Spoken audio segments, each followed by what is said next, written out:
मुझे नहीं पता मोदी भक्त इस बात से जिंदगी में कैसे रिकवर करेंगे कि in the end it was Pakistan.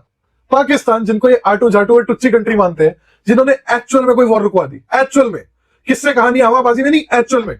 मैं पूरा रिकॉर्ड आपको ढंग से बता देता हूं, इससे पहले बाजी पाव वाले पेड प्रोपेगेंडा के थ्रू आपके दिमाग में गोबर भर दे। तो सबसे पहले तो इवन दो इस वॉर का इंडिया के ऊपर इतना ह्यूज और सीरियस इंपैक्ट पड़ा, हमारी इकोनॉमिक और सोशल सिक्योरिटी खतरे में हो गई, उसके बाद भी हमने एक वर्ड ऑफ कंडेमनेशन इशू नहीं करा, ना इजराइल के अगेंस्ट ना यूनाइटेड स्टेट्स के अगेंस्ट। कोई बात नहीं, हमने कुछ नहीं बोला, हमें बड़ा न्यूट्रल न्यूट्रल खेलने का शौक है। तो भाई बिठाते दोनों पार्टीज को, कहते हम सॉल्व कराते हैं क्योंकि आपकी हरकतों की वजह से हमारे ऊपर इंपैक्ट पड़ रहा है, और देखो हमने तो कंडेम भी नहीं करा, तो दोनों पार्टीज को बिठा के हम सॉल्व करा सकते हैं। वो भी नहीं कराया गया आपसे क्योंकि हमारी फॉरेन पॉलिसी कंप्लीटली क्लूलेस है। उसके लिए पाकिस्तान आ गया आया, हमने सोचा ये क्या ही कर लेंगे, बट फिर ट्रम्प ने शहबाज शरीफ की ट्वीट को अपने ट्रुथ सोशल पे पोस्ट कर दिया पब्लिकली। फिर फाइनेंशियल टाइम्स ने रिपोर्ट करा कि भाई अमेरिका ने पाकिस्तान के थ्रू ईरान को 15 पॉइंट पीस प्लान भेजा है। बाजीबाव डोगोस का रिस्पॉन्स, तो ये तो फेक न्यूज है। क्यों? क्योंकि फाइनेंशियल टाइम्स का जो कॉरेस्पॉन्डेंट जिसने रिपोर्ट करा वो पाकिस्तानी था, तो इस वजह से पेड पीआर हो गया आसिम मुनीर का। ये तो एक्चुअल में हुआ ही नहीं। This is the level of their propaganda. तुम्ही आम्हाला काय ज्ञान देता? चला हिंदी में देखिए, सीज फायर का श्रेय मिल रहा है पाकिस्तान को। ये भारत के लिए और प्रधानमंत्री मोदी के लिए बहुत ही एम्बैरसिंग बात है। ये एक पाकिस्तान जिसे हम कंगाल देश। चलो जी, कुछ भारतीय ऐसे तो हैं ज़रूर जो ये मानने लग चुके हैं कि पाकिस्तान ने जो सीज़ फायर करवाया है वो भारत के फ़ायदे में है। हालांकि पहले जीडी बख्शी की मैंने आपको एक वीडियो दिखाई थी जिसमें वो लिटरली रोता दिखाई दे रहा था कि अगर 1 महीना जंग चल गई तो हम बर्बाद हो जाएंगे। भारतीयों का कह रहा था कि हमारी इकोनॉमी कोलैप्स हो जाएगी। हम पाकिस्तानियों को तो ये पहले ही बर्बाद समझते हैं। चलो इतना कुछ तो ज़रूर हुआ कि भारतीयों को इनडायरेक्टली पाकिस्तान से कुछ फ़ायदा हुआ और कुछ लोग वो मान भी रहे हैं। दूसरी तरफ मोदी का मजाक भी बड़ा बनाया जा रहा है। कुछ ट्वीट्स है, मैं आपको दिखाता हूँ फन के लिए, एंजॉय करते हैं, फिर मैं आपको ये वीडियोस दिखाऊंगा कि भारतीय मजीद क्या कुछ कह रहे हैं इस सारे मामले पर और कैसे पाकिस्तान की इनडायरेक्टली तारीफ भी की जा रही है। ये दुष्यंत अरोड़ा लिखता है, पड़ोसी ने वार रुकवा दी पापा। अब ये बड़ी मीम्स बन रही हैं नरेंद्र मोदी पर, वो जो पापा ने वार रुकवा दी रशिया और यूक्रेन वाली, वो जो उन्होंने एड्स बनाए थे अपनी पीआर के लिए। अब भारतीय ट्रोल कर रहे हैं मोदी और अंधभक्तों को कि पड़ोसियों ने वार रुकवा दी पापा। अब ये सुब्रमण्यम स्वामी है, इंडियन लीडर है, भारतीय जनता पार्टी से ही ताल्लुक है, आजकल कुछ नाराज भी हुआ है। Modi written off by global leaders, even Pakistan is more welcome internationally. बहुत बड़ी बात है जी, भारतीय जनता पार्टी के हमें मोर वेलकम करार दे रहे हैं इंटरनेशनली। अनुभव सिंह लिखता है, as of now Pakistan is the only state to have a favourable relation with all 3 super powers, US, China, Russia and regional powers, the Gulf countries and Iran. In comparison, Modi has a medal and a hug from Netanyahu and Trump treating him like vessel.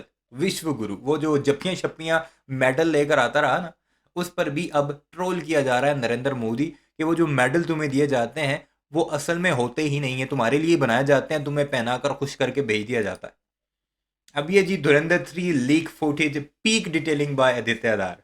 अब ये Trump बैठा हुआ है, Marco Rubio बैठा हुआ है, Abbas Araghchi, Asim Munir, Shahbaz शरीफ और एक है साथ चाय वाला जो चाय सर्व कर रहा है। ये खुद भारतीय बना रहे हैं पीक डिटेलिंग।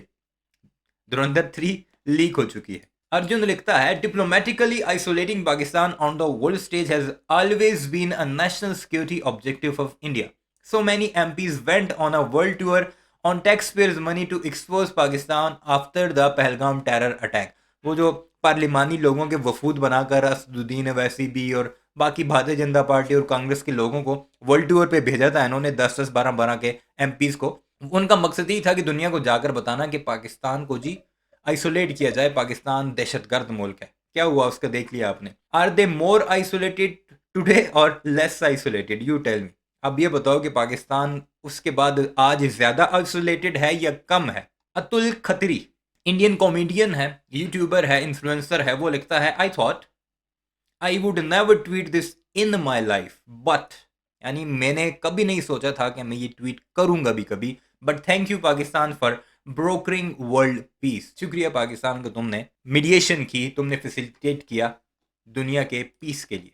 ये है जी, ये चल रहा है जी इस वक्त भारत के अंदर। और विश्व गुरु कहाँ है कुछ अता पता नहीं। एक स्टेटमेंट निकल कर आई जो पिछली वीडियो में मैंने आपको बताई थी इंडिया की तरफ से, उसके अलावा कुछ भी नहीं है। तो वीडियो देखते हैं कि भारतीय सारे मामले पर क्या कुछ फरमा रहे हैं और पाकिस्तान की तारीफ भी कैसे की जा रही है। हमेशा मोदी जी तो कौन विदेश मंत्री जयशंकर जी जब पाकिस्तान की मध्यस्थता की बात आ गई तो यही हमारे विदेश मंत्री जयशंकर कहा था, ये दलाल राष्ट्र है, हम दलाली नहीं करते। अच्छी बात है, हम दलाली नहीं करते, लेकिन इतना बड़ा देश है, आप अपनी भूमिका स्पष्ट नहीं कर पाए इस युद्ध में। लेकिन वही दलाल राष्ट्र को प्रेसिडेंट ट्रम्प बोलता है थैंक यू पाकिस्तान। क्यों? पाकिस्तान की मध्यस्थता हो रही है इस युद्ध में, जिस युद्ध से पूरा विश्व सदमे में आया। तो आप इस्लामाबाद में शांति वार्ता चलेगी और जागतिक वर्ल्ड मैप पर पाकिस्तान को महत्व मिलेगा, इस्लामाबाद को महत्व मिलेगा। जिस इस्लामाबाद पर आप ऑपरेशन सिंदूर में अपना झंडा फहराने वाले थे ना। ईरान जंग का सीज फायर पाकिस्तान करा रहा है और मोदी सरकार हाथ मलती रह गई है। क्या ये नए भारत की वो कूटनीति है जिसका ढिंढोरा पूरी दुनिया में पीटा जा रहा था? आज सवाल बहुत सीधा है। इस पाकिस्तान को हम दुनिया के नक्शे पर अलग थलग करने लगे चले थे, वो अचानक अमेरिका और ईरान के बीच शांत दूत कैसे बन गया? और क्या पीएम मोदी की निजी विदेश नीति, दोस्ती वाली विदेश नीति, गले मिलने वाली विदेश नीति, हंसने वाली विदेश नीति इस बार भारत को ही भारी पड़ गई? आज हम समझेंगे इस पाकिस्तान के मीडिएशन से हो रहे युद्ध विराम से मोदी सरकार को भारत को कितना बड़ा झटका लगा है। 28 फरवरी को जब ईरान के बड़े नेताओं की हत्याएं शुरू हुई, वो पीएम मोदी के इजरायल दौरे से ठीक 2 दिन बाद की बात है। कांग्रेस करी है इस दौरे ने भारत का कद छोटा कर दिया और मोदी की गजा के नरसंहार पर चुप रहे थे। लेकिन सबसे बड़ा झटका तो अब लगा है। जिस विदेश मंत्री ने पाकिस्तान को दलाल कहा, आज उसी पाकिस्तान की राजधानी इस्लामाबाद में दुनिया की सबसे बड़ी शांति वार्ता होने जा रही है। क्या विश्वगुरु वाला नैरेटिव वाकई सिकुड़ गया है और युद्ध विराम के बाद दुनिया में जो समीकरण बनेंगे उनमें भारत कहां होगा? इसका क्या असर भारत पर पड़ेगा और क्या पीएम मोदी को इसका खामियाजा भारत की राजनीति में और चुनावों में भी उठाना पड़ेगा? युद्ध विराम तो 2 हफ्तों के लिए बातचीत हो गई है, हो रहा है। मोदी जी की साख तो अभी सामने लग रहा है कि और आज तो जी निकल गए। पर खैर, जब ज्यादा टाइम इस बात को डिनाई नहीं किया जा सका in face of all the evidence, तो लोगों ने कहा कि हाँ भाई प्लान भेजा था पाकिस्तान के थ्रू, यूएस तो ऐसे यूज करता पाकिस्तान को, बट ईरान ने देखो रिजेक्ट कर दिया। तो इनके मीडिएशन का क्या रिजल्ट निकला? ये तो अकेले ऐसे कूद रहे थे, केशव को तो आते ही नहीं जियोपॉलिटिक्स।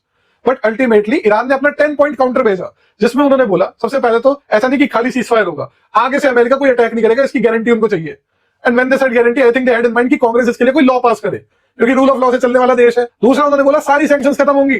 तीसरा उन्होंने बोला खाली हम पे नहीं, लेबनान पे भी अटैक करना बंद करना पड़ेगा, जहां पर करीब 1 मिलियन लोग अभी तक इजराइल डिस्प्लेस कर चुका है, वो भी खत्म करेगा। और स्ट्रेट ऑफ हॉर्मुज से जो शिप्स जाती है उसको चार्ज किया जाएगा 2 मिलियन रिपोर्टेड पर वेसल, जिसको शेयर किया जाएगा ओमान से, और इस प्रोसीड्स को यूज किया जाएगा ईरान की रिकंस्ट्रक्शन के लिए।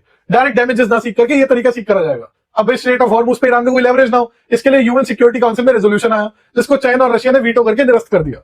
अब ट्रम्प ने सोचा था कि भाई उनके जो ब्रिजेस है और पावर प्लांट है वो उड़ा दूंगा, वहां लोगों ने ह्यूमन चेन फॉर्म कर ली। तो ट्रम्प ने इन क्लासिक नेगोशिएटिंग स्टाइल पूरी सिविलाइजेशन को वाइप आउट करने की धमकी दे दी, ताकि ऐसा लगे कि ईरान झुक गया। और फिर इजरायलीज को कंसल्ट किए बिना finally he pulled a mother of all tacos, Trump always chickens out, और ईरान के फॉरेन मिनिस्टर ने जो पोस्ट करा है उसको रीपोस्ट कर दिया। आप लैंग्वेज पढ़ो इसकी ढंग से, स्पेशली द फर्स्ट 2 पैराग्राफ्स। इसके ऊपर कोक कैसे किया जा रहा है कि शहबाज शरीफ की ओरिजिनल ट्वीट में लिखा हुआ था कि ये ड्राफ्ट है जो पाकिस्तानी पीएम के हैंडल से पोस्ट होगी। इससे पता चलता है ट्रम्प ने डिक्टेट करा।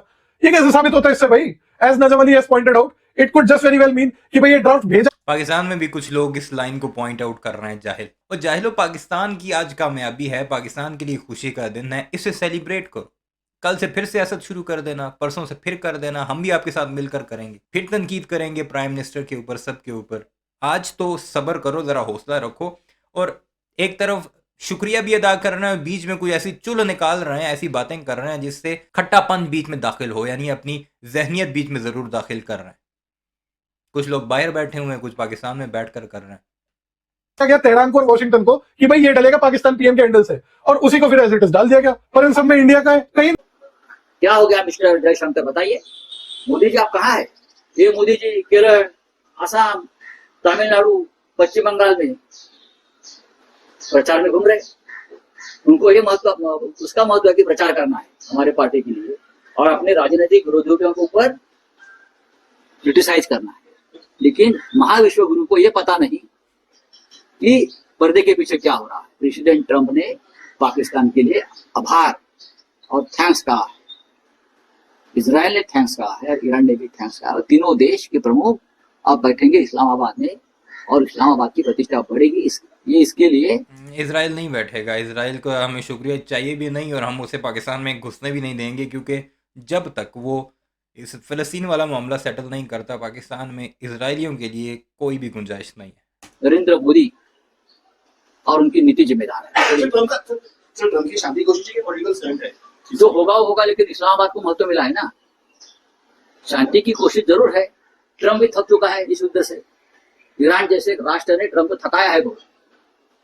ट्रम्प, आप देखो ना, ट्रम्प की बॉडी लैंग्वेज देखो।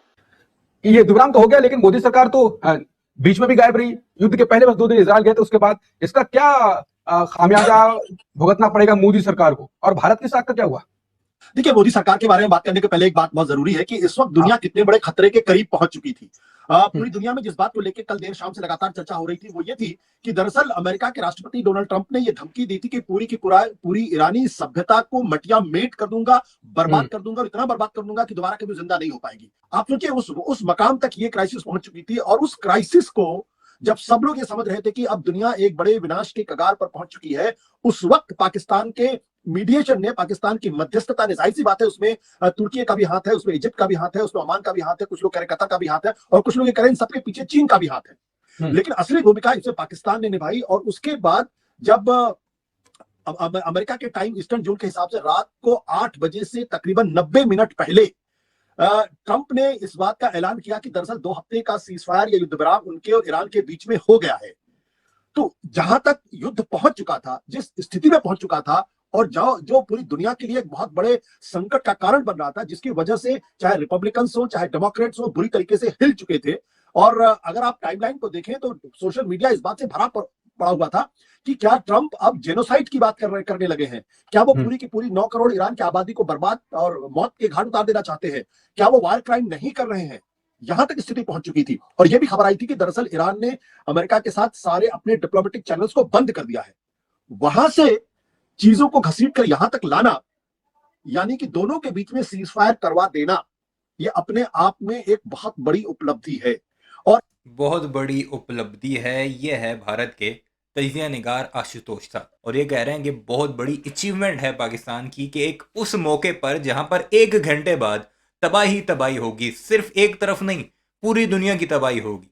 पेट्रोल जो है, जो पेट्रोकेमिकल है, वो $200 तक पहुंच जाएगा पर बैरल। वहां पर दुनिया को बचाना, ये सिर्फ ईरान को बचाना नहीं, अमेरिका को बचाना नहीं, या सऊदी अरब या अरब कंट्रीज को बचाना नहीं, पूरी दुनिया को बचाने के मुतरादिफ है। दुनिया के गरीब लोगों के लिए एक तोहफा है। बहरहाल इस सारे मामले पर आपकी क्या राय है, कमेंट सेक्शन में ज़रूर बताइएगा। चैनल को सब्सक्राइब नहीं किया तो ऐसे वीडियोस के लिए उसे भी ज़रूर सब्सक्राइब कीजिएगा।